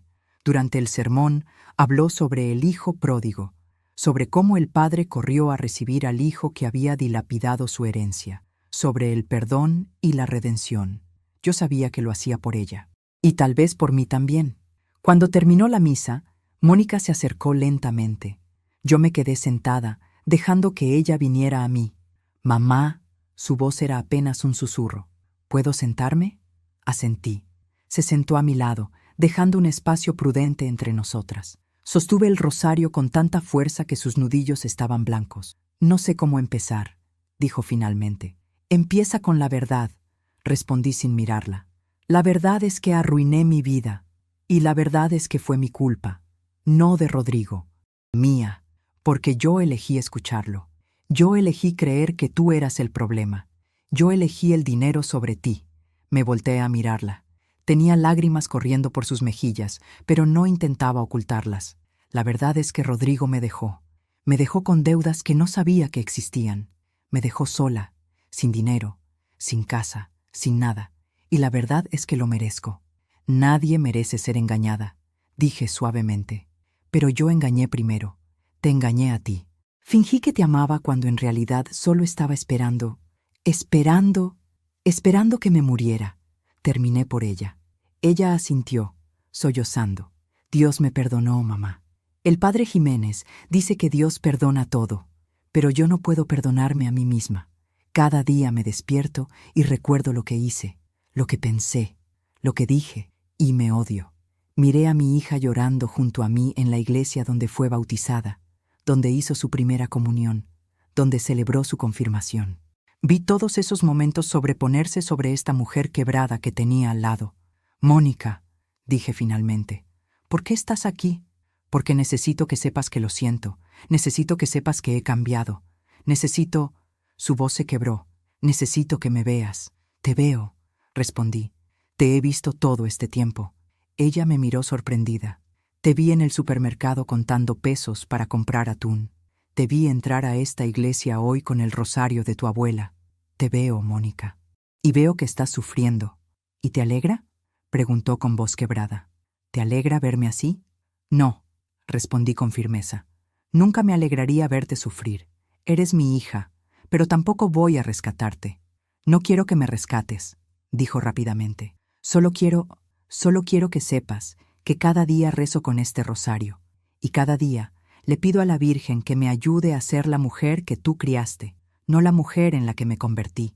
Extendí mi mano y toqué el rosario que sostenía. Las mismas perlas que mi madre sostuvo, que mi abuela sostuvo, que ahora mi hija sostenía con manos temblorosas. «Este rosario», dije suavemente, «ha visto a 4 generaciones de mujeres enfrentar sus propias batallas. Algunas las ganaron, otras las perdieron, pero todas siguieron adelante. ¿Tú crees que yo puedo seguir adelante? Creo que ya lo estás haciendo.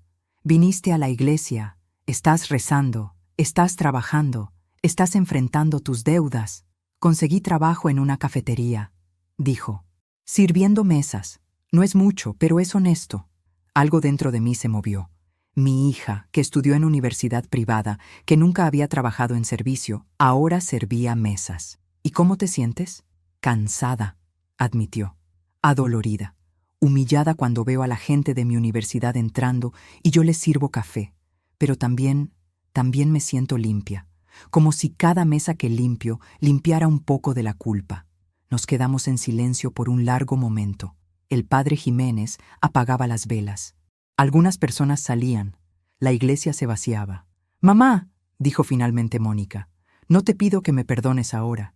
No te pido que volvamos a ser como antes. Solo te pido que algún día, cuando hayas sanado completamente, me des la oportunidad de demostrarte que he cambiado. ¿Y si ese día nunca llega?». Ella cerró los ojos y más lágrimas cayeron. «Entonces viviré con eso, porque es lo justo». Me levanté lentamente. Mónica se levantó también. «Sigue rezando con ese rosario», le dije, «y sigue trabajando honestamente. No por mí, por ti, porque la mujer que quieres ser no necesita mi aprobación, necesita tu compromiso». «Sí, mamá». Me di la vuelta para irme. «Mamá», me llamó. «Una cosa más». Me detuve. Hace unas semanas fui al hospital a donar sangre. Necesitaban tipo O negativo urgentemente para una niña. Y mientras estaba ahí, vi a Rodrigo. Mi corazón se aceleró. ¿Qué hacía ahí? Estaba solo, en la sala de espera, llorando. Me escondí, pero lo observé. Estaba esperando resultados de unos exámenes. Se veía enfermo, mamá. Y tan solo sentí una punzada de algo. No era satisfacción, era lástima. La enfermera que estaba cerca decía que llevaba semanas yendo, que estaba muy enfermo y que su familia lo había abandonado, que la mujer con la que se fue lo dejó cuando se enteró de su enfermedad. La vida siempre cobra sus deudas, pensé. ¿Y qué sentiste al verlo?, pregunté. Mónica pensó por un momento. Sentí lástima. Y también sentí que la vida es más justa de lo que pensamos. Rodrigo me enseñó a ver a las personas como objetos, a medir el amor en dinero, y ahora está aprendiendo lo que es ser el objeto desechado. Asentí lentamente. La vida es la mejor maestra, y sus lecciones son duras pero necesarias. Esa noche, en casa, me senté en mi sala con una taza de té de manzanilla. Pensé en Mónica contando pesos para comprar atún, en Rodrigo solo en un hospital, en el departamento que Mónica tuvo que dejar, en las joyas vendidas, en los muebles perdidos. Pensé en cómo 6 meses atrás, en esa misma iglesia, ellos habían estado de pie junto a mi ataúd diciendo, finalmente libres de esta vieja, y ahora todo es nuestro. Y ahora Mónica servía mesas en una cafetería, y Rodrigo estaba enfermo y solo. No sentí alegría, no sentí victoria. Sentí algo más profundo y más triste. Sentí la confirmación de algo que mi madre me dijo hace muchos años. Paulina, la vida siempre se equilibra. No necesitas vengarte, solo necesitas esperar. Alguna vez Rodrigo me vio como un obstáculo. Años después, meses después, él era el que estaba enfermo y abandonado, aprendiendo lo que es ser desechado. Alguna vez Mónica deseó que yo muriera para heredar mi casa. Ahora no tenía ni departamento donde vivir. La vida siempre cobra sus deudas, pero lo que me sorprendió fue darme cuenta de que no necesitaba que pagaran. Ya no, porque su sufrimiento no aliviaba el mío. Su pérdida no restauraba lo que yo había perdido. Lo único que me daba paz era saber que yo había actuado con dignidad, que no me había rebajado a la venganza, que había mantenido mi integridad incluso cuando habría sido más fácil simplemente ceder. El teléfono sonó. Era tarde, casi las 11 de la noche. «Bueno, mamá, soy yo». La voz de Mónica sonaba extraña, asustada. «¿Qué pasa?» «Estoy en el hospital. No es nada grave. Solo me desmayé en el trabajo, por el cansancio. Pero no tengo a nadie que venga por mí. Los doctores dicen que necesito que alguien me lleve a casa y me cuide por 24 horas. Mi corazón se debatió entre 2 instintos. El instinto de madre que quiere correr a ayudar y el instinto de mujer que sabe que debe mantener límites. ¿Llamaste a alguna amiga? Todas están ocupadas o ya no me hablan después de que se enteraron de lo que te hice». Así que había perdido también a sus amigas. El precio del juicio social era otro que estaba pagando. «¿Qué hospital?» «El Hospital General». «Pero mamá, si no puedes venir...» «Llegaré en media hora», dije. porque aunque Mónica necesitaba aprender, aunque necesitaba enfrentar las consecuencias, yo no era Rodrigo. Yo no era las amigas que la abandonaron, yo era su madre, y las madres no abandonan. Las madres establecen límites, sí, pero no abandonan. Cuando llegué al hospital, Mónica estaba sentada en una silla de ruedas en la sala de espera, con una bata de hospital y una cara de agotamiento absoluto. Cuando me vio, empezó a llorar. «Tranquila», le dije, «estoy aquí». La llevé a casa de Gabriela, quien había aceptado dejarla quedarse esa noche para que yo la cuidara. No estaba lista para llevarla a mi casa. Todavía no. Le preparé caldo de pollo, le di sus medicinas, la arropé en el sofá de Gabriela. «Mamá», susurró antes de quedarse dormida. «Gracias, no merecía que vinieras». «No se trata de merecer», respondí. «Se trata de lo que es correcto». Me quedé despierta toda la noche, vigilándola dormir, y pensé en la ironía de todo. 6 meses atrás ella esperaba mi muerte. Ahora yo la cuidaba en su momento más vulnerable. La vida da vueltas extrañas, pero siempre, siempre se equilibra. Alguna vez desearon mi muerte. Meses después, vi ese mismo vacío en sus miradas mientras enfrentaban las consecuencias de sus propias elecciones. La vida siempre cobra sus deudas. Han pasado 14 meses desde aquella noche en la iglesia, cuando abrí los ojos dentro de mi propio ataúd. 14 meses que se sienten como una vida completa, como si hubiera muerto en ese ataúd y la mujer que salió fuera alguien diferente, alguien más sabia, alguien más libre. Hoy es domingo. Temprano en la mañana, como cada domingo desde hace 40 años, me levanté, me puse mi vestido sencillo y me preparé para ir a misa. Pero antes de salir, hice algo que se ha vuelto ritual. Me senté en mi sala con una taza de café de olla y miré las fotografías que adornan mis paredes. Ahí está Mónica de bebé, con esos ojos enormes y esa sonrisa sin dientes. Ahí está Mónica de primera comunión, con su vestido blanco y su misal. Ahí está Mónica de graduación, abrazándome con lágrimas de felicidad. Y ahí, en una fotografía nueva que añadí hace 3 meses, está Mónica de 34 años, con el cabello recogido, sin maquillaje, con el uniforme de la cafetería donde trabaja, sonriendo con una sonrisa diferente. Una sonrisa que ya no es de esperanza ingenua, sino de dignidad ganada. Las cosas cambiaron lentamente después de aquella noche en el hospital. No hubo un momento dramático de reconciliación. No hubo abrazos cinematográficos, ni promesas eternas. Hubo algo más real y más difícil. Hubo trabajo. Mónica siguió trabajando en la cafetería. Siguió pagando sus deudas poco a poco. Siguió viviendo con su amiga en un departamento pequeño. Y siguió viniendo a misa cada domingo, sentándose en la misma banca que yo, con el rosario de perlas entre sus manos. Durante los primeros 3 meses, no hablamos. Simplemente compartíamos el espacio sagrado de la iglesia. Ella rezaba. Yo rezaba. Y entre nuestras oraciones había un puente invisible que lentamente se estaba reconstruyendo. Un domingo, después de misa, me acerqué a ella. ¿Quieres un café? Ella me miró con ojos incrédulos. ¿En serio? En serio. Fuimos a una cafetería cerca de la parroquia, no la cafetería donde ella trabajaba, porque ambas entendimos que necesitaba ser un espacio neutral. Pedimos café, nos sentamos y hablamos, no sobre el pasado, no sobre el funeral. No sobre Rodrigo o las deudas o las casas perdidas. Hablamos sobre el presente, sobre cómo el clima estaba cambiando, sobre las flores en el patio de la iglesia, sobre el nuevo padre que había llegado a ayudar al padre Jiménez. Pequeñas cosas, cosas simples, cosas seguras. Y esas pequeñas cosas, domingo tras domingo, se convirtieron en conversaciones más largas, y las conversaciones se convirtieron en confianza. Y la confianza se convirtió en algo parecido a lo que teníamos antes, pero diferente, más real, menos ingenuo. Hace 6 meses, Mónica me invitó a ver el departamento donde vivía. Era diminuto, un cuarto con cocineta y un baño compartido, pero estaba limpio, ordenado. Y en la pared, junto a su cama, estaba colgada la fotografía de nosotras dos en el jardín cuando ella tenía 7 años. «La salvé», me dijo. «De todas las cosas que tuve que vender, esta fotografía fue lo único que protegí». Miré la imagen, 2 mujeres separadas por 30 años, la madre joven y fuerte, la niña feliz y confiada. Ese día, dijo Mónica suavemente. Ese día me acababa de caer de la bicicleta. ¿Lo recuerdas? Me raspé las rodillas y lloré mucho.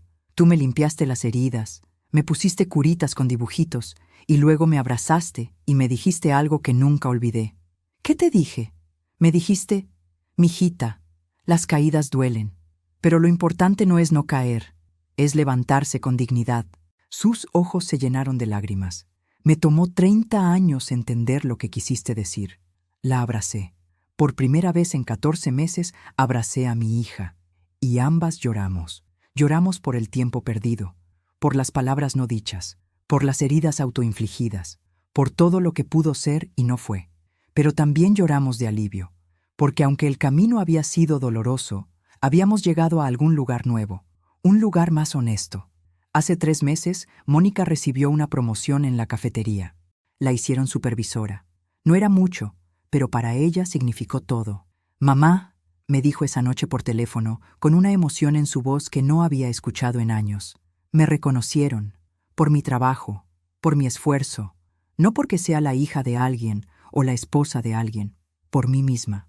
Estoy orgullosa de ti, le dije, y lo decía en serio, porque la verdad es que estaba más orgullosa de la Mónica que servía mesas con dignidad que de la Mónica que se graduó de universidad privada sin haber trabajado nunca, porque la primera Mónica estaba siendo construida por ella misma, con sus propias manos, con su propio sudor. Ayer, sábado por la tarde, Mónica vino a visitarme por primera vez en 14 meses. La invité a pasar. Ella entró despacio, mirando todo como si viera la casa por primera vez. O tal vez la veía realmente por primera vez, sin calcular su valor, sin inventariar sus tesoros, simplemente viéndola como lo que era, el hogar donde creció. Huele a café de olla, dijo con una sonrisa nostálgica. Hice tu favorito, con mucha canela.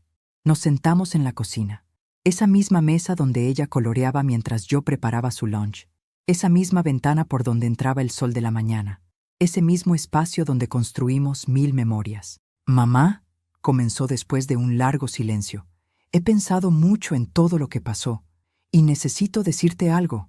Esperé. Durante mucho tiempo me he disculpado por lo que te hice, por haber deseado tu muerte, por haber planeado quedarme con tu casa, por todo. Asentí. Pero nunca te agradecí. Levanté la ceja, confundida. ¿Agradecerme? Por amar tanto que estuviste dispuesta a morir para salvarme. Mónica. No, déjame terminar. Ella tomó mi mano sobre la mesa. Porque eso fue lo que hiciste, mamá. Te metiste en ese ataúd, te sedaste, te arriesgaste, todo para mostrarme quién me había convertido. Pudiste simplemente alejarte, pudiste desheredarme y ya, pero no lo hiciste. Me diste la lección más dura y más amorosa que alguien me pudo dar. Las lágrimas comenzaron a rodar por mis mejillas. Me obligaste a verme en el espejo, continuó. Me obligaste a enfrentar lo que me había convertido. Y sí, fue doloroso, fue devastador. Perdí todo. Pero mamá, necesitaba perderlo, porque lo que tenía no era mío, ni siquiera mi alma era mía. Era de Rodrigo, era del dinero, era de las apariencias. Y ahora, le pregunté suavemente, ¿de quién es tu alma ahora? Ella sonrió, con esa sonrisa nueva que había aprendido en estos 14 meses. Ahora es mía, y estoy aprendiendo a cuidarla. Nos quedamos en la cocina hasta que el sol comenzó a bajar. Hablamos de muchas cosas, de su trabajo, de sus planes de eventualmente estudiar gastronomía, de sus sesiones de terapia, de cómo había aprendido a estar sola sin sentirse sola. Y también hablamos de Rodrigo.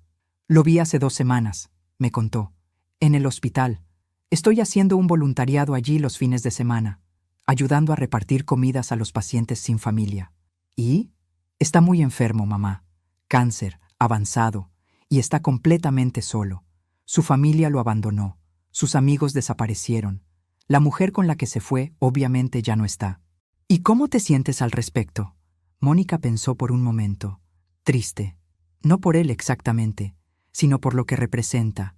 Representa lo que pude haber sido si tú no me hubieras enseñado esta lección. Alguien que al final de su vida no tiene a nadie porque pasó toda su vida usando a la gente. ¿Hablaste con él? Sí. Le llevé comida. Me reconoció. Se veía avergonzado. Pero también me dio las gracias. ¿Por qué? Por no tratarlo como él me trató, por no abandonarlo como él me abandonó. ¿Y sabes qué fue lo más extraño, mamá? En ese momento entendí algo. ¿Qué?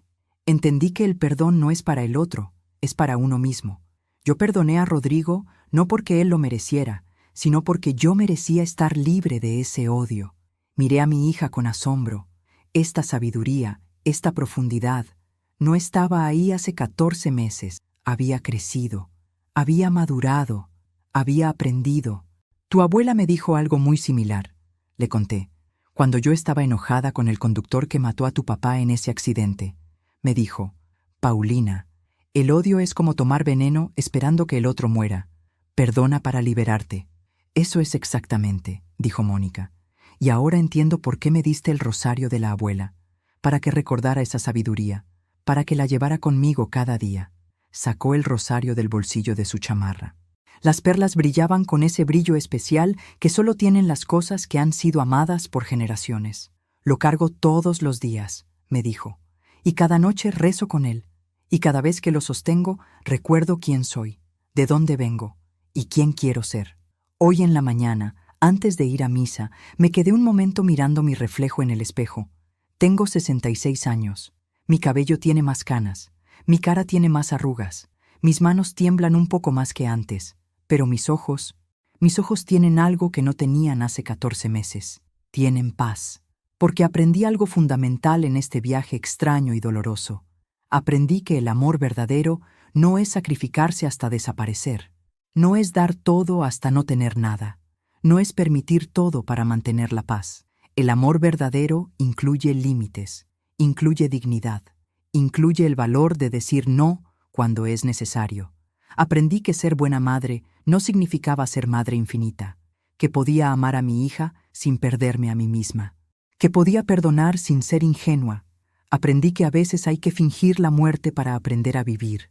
En la misa de hoy, el padre Jiménez habló sobre las resurrecciones, no solo la de Cristo, sino las nuestras, las pequeñas muertes y resurrecciones que vivimos cada día.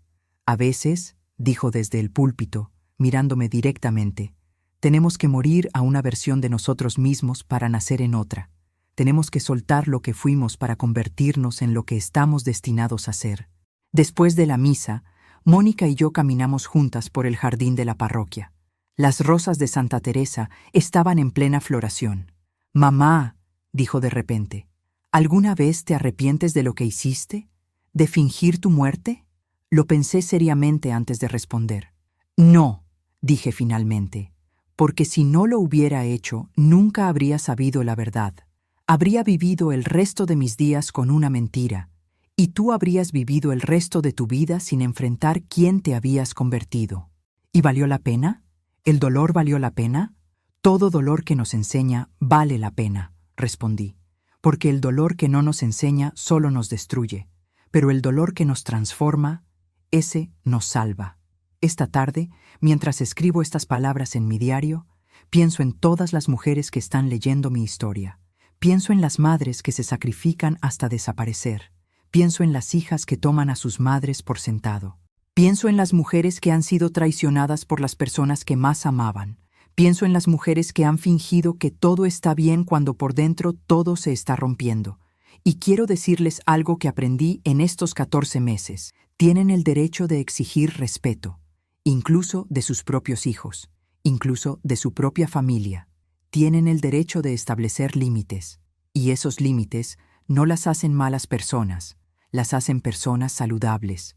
Tienen el derecho de perdonar sin olvidar, de amar sin ser ingenuas, de ser buenas sin ser tontas, y tienen el derecho, el sagrado derecho, de reclamar su dignidad cuando alguien intenta quitársela, porque al final, lo único que realmente nos llevamos de esta vida no es el dinero, ni las casas, ni las propiedades, es la dignidad con la que la vivimos, es el amor que dimos sin condiciones, pero con sabiduría.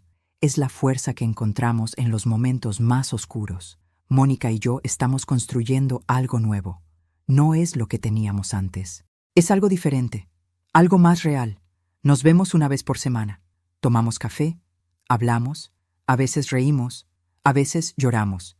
Y lentamente, muy lentamente, estamos sanando. ¿Cambiará mi testamento? No lo sé todavía. Tal vez algún día. Tal vez nunca. Pero esa no es la pregunta importante. La pregunta importante es, ¿está Mónica cambiando porque quiere cambiar o porque quiere heredar? Y cada día, cada conversación, cada gesto me da la respuesta. Está cambiando porque quiere ser mejor. Y eso es suficiente.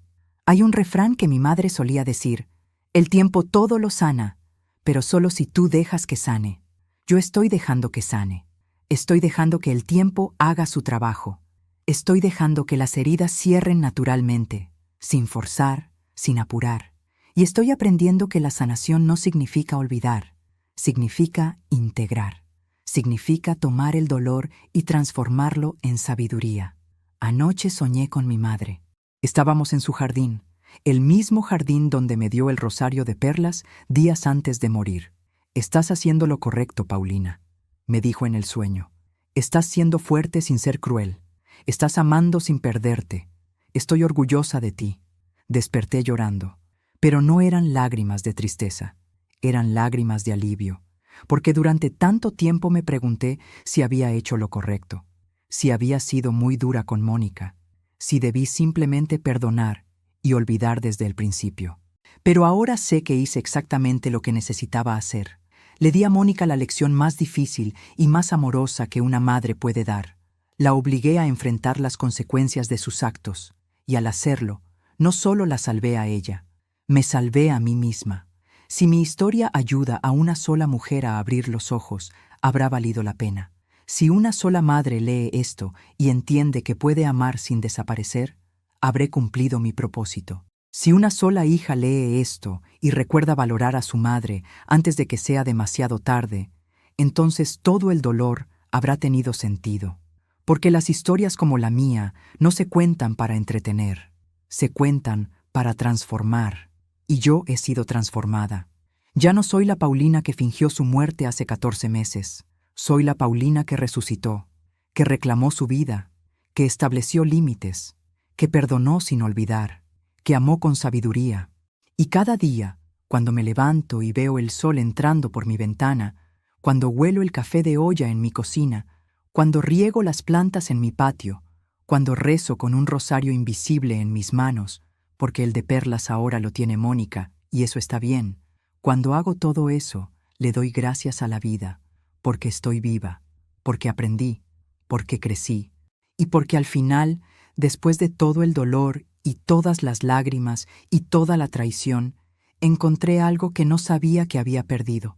Me encontré a mí misma. Hace una semana, Mónica me preguntó si alguna vez podría usar el rosario de perlas en su propia boda, si algún día volvía a casarse. Claro, le dije, ese rosario es tuyo ahora, para que lo uses en tus momentos importantes y para que algún día se lo des a tu hija, si tienes una. ¿Y qué le diré cuando me pregunte de dónde viene? Sonreí. Le dirás la verdad. Le dirás que viene de 5 generaciones de mujeres fuertes, mujeres que cayeron y se levantaron, mujeres que cometieron errores y aprendieron de ellos, mujeres que amaron con todo su corazón, pero también con toda su sabiduría. Mónica me abrazó. Gracias, mamá, por todo, por el rosario, por la lección, por no abandonarme incluso cuando yo estaba dispuesta a abandonarte. Las madres no abandonan, le dije. Las madres enseñan, a veces con dulzura, a veces con dureza, pero siempre, siempre con amor. Y así cierro esta historia. Una historia que comenzó con una traición y terminó con una transformación. Una historia que comenzó en un ataúd y terminó con una resurrección. Una historia que comenzó con lágrimas de dolor y terminó con lágrimas de sanación. Me llamo Paulina Guzmán. Tengo 66 años, y esta es la historia que necesitaba contar. No para juzgar a mi hija, no para castigarla, sino para mostrarle y para mostrarles a todas ustedes que siempre hay un camino hacia la redención, que nunca es demasiado tarde para cambiar, que el amor verdadero incluye límites y que a veces la mejor forma de salvar a alguien es dejar que toquen fondo para que puedan impulsarse hacia arriba. Gracias por escucharme hasta el final. Si esta historia tocó tu corazón, compártela con alguien que amas. A veces, una historia así puede cambiar todo un día. Cada día, una mujer, una lección de vida. Y recuerda, si alguna vez sientes que has perdido tu dignidad, que has permitido demasiado, que te has desaparecido tratando de mantener la paz, recuerda que puedes levantarte de tu propio ataúd. Recuerda que puedes resucitar. Recuerda que nunca, nunca es demasiado tarde para reclamar tu vida. Que Dios te bendiga. Y hasta la próxima.